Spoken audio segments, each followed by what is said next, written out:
In the previous episode, we looked at the battles of Hansando and Pusan, in which Sun-shin showed complete mastery of his fleet and crushed the Japanese invaders. Alas, we also saw Sun-shin facing treachery, being demoted and spending time in prison. Following this, the Joseon fleet, with one Gyun at its head, was almost completely destroyed in the Battle of Noryang in August of 1597. This brings us to October of the same year. Sun-shin measly navy was docked in Jindo, to the southwest of the peninsula. He had 13 ships in total. None of them were turtle ships. The Japanese admirals Kurushima Michifusa, Todo Takatora, Kato Yoshiaki, and Wakizaka Yasuharu were confident in their ability to wipe out the rest of the Joseon army. They had over 300 ships. Sun-shin looked for a proper place to fight them. He studied potential battlefields and devised a strategy. He sent a single fast warship near the Japanese naval base. They assumed it was a scouting ship and that it would lead them to Admiral E. They followed. Myeongnyang Strait had powerful currents, whirlpools, and basically turbulent waters. Because of this, only a few ships at a time could enter the strait safely. The north-south tidal flow reversed every 3 hours, giving little time to mount an offensive. The strait was also quite narrow, so it would be difficult to flank the Joseon Navy. The hills there are quite tall and create shadows on the strait, which can be used for concealing the Joseon ships. Moreover, on that particular day, there was heavy mist, drastically reducing visibility. It's worth noting that the majority of his crew was made up of survivors from the Battle of Noryang and were still shaken by the defeat. The Japanese approached the strait with 333 ships, 133 warships, and 200 support ships. They entered the strait in groups.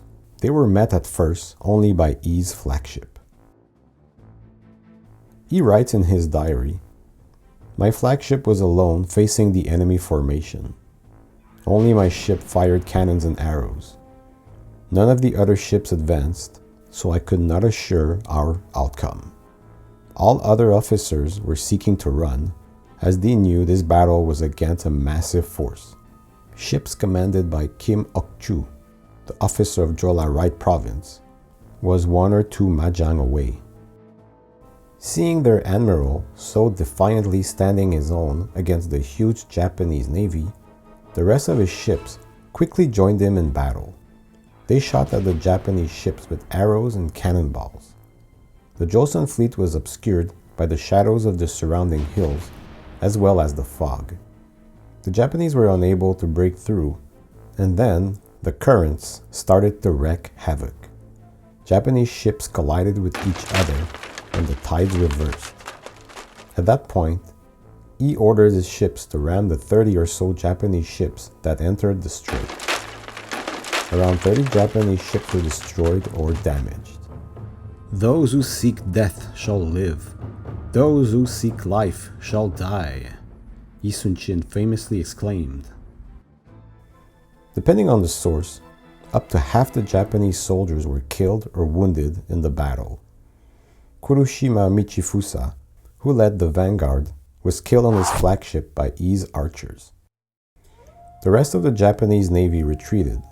They couldn't win this battle. This was a total victory for Admiral E.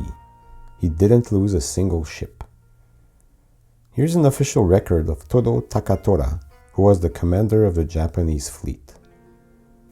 "There were 13 Joseon ships in the Whirlwind Sea. It calmed down and they still stood there. We decided to fight them. The width of the sea was too narrow, so we went in with Sekibune. Kurushima Michifusa was killed, and many of our people captured, wounded, or killed during the battle. Half of my subordinates were wounded or killed as well. We tried to board the Joseon ships by throwing sickles, but the enemy shot arrows and bullets fiercely at us. We fought from morning till night. We retreated by hoisting our sails. The enemy ships couldn't chase us. The Japanese, quite angry about this defeat, conducted a punitive expedition on Asan, where Sun-shin's residence was located. They burned the village and murdered his youngest son. Seeing this, the Ming decided to finally send a fleet to help Joseon.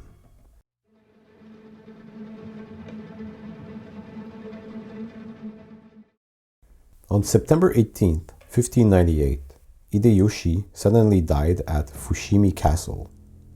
The Japanese forces were ordered to withdraw from the Korean peninsula.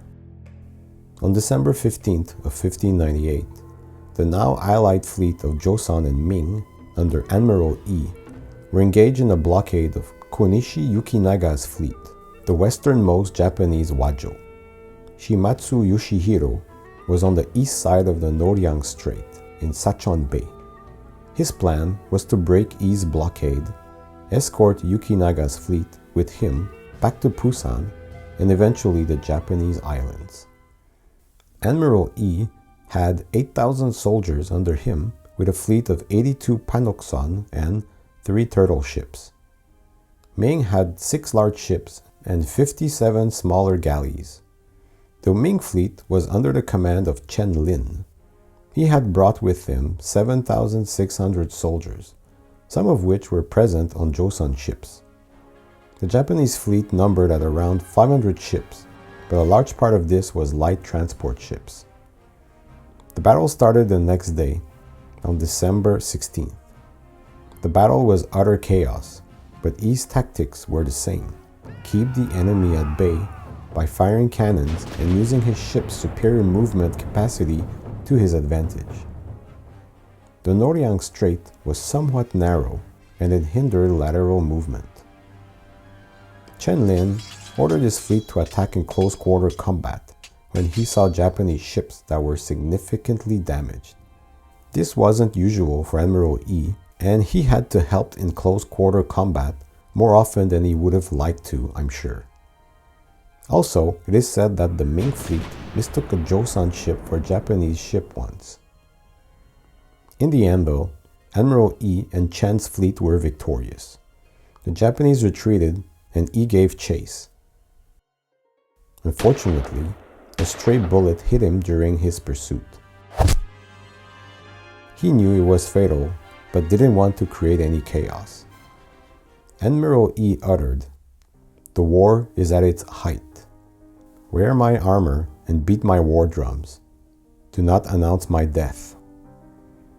His eldest son, Yi Hui, Song Hui Rip, and Yi Wan, his nephew, witnessed his death. Yi Wan wore his uncle's armor and continued to beat the war drum. It is said that when Chen Lin heard of the admiral's death, he fell to his knees 3 times. Chen Lin is remembered as a national hero in Korea, and his descendants were allowed to live in Joseon and start the Gwangdong Jin clan. 200 Japanese ships made it back to Busan, or 50 depending on the sources.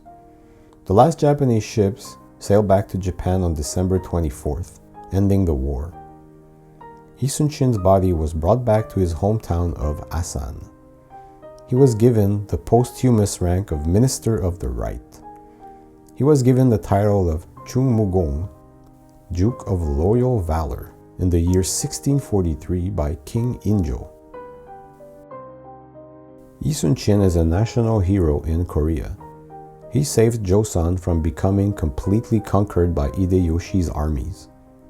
He really had no equal amongst the Joseon generals and commanders at that time. He's an example of bravery and proper conduct in Korea. The British and even the Japanese praised him. He's compared often to British Admiral Nelson in Western publications. He was well loved by the people. King Sunjo and his court were inefficient and even cowardly during the conflict.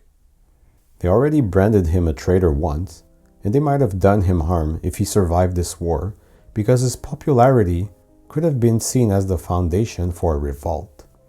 But that's speculation, of course. It is said that King Sunjo, upon hearing the admiral's death, had a blank expression and didn't show any signs of sadness. His posthumous title, Chungmugong, is used in both Koreas as military awards. Many schools have a statue of him standing in front of them. The most famous statue of him stands in front of Gyeongbokgung on Gwanghwamun Square in Seoul. He's also found on the 101 coin in South Korea. The Imjin War left Joseon in shambles. Most wooden structures were burnt down. All palaces in Seoul were burnt down as well. 2 to 4 million Koreans died. Their homes and farmland destroyed. Somehow, though, the monarchy held on to its power after this war, even though they were clearly incompetent.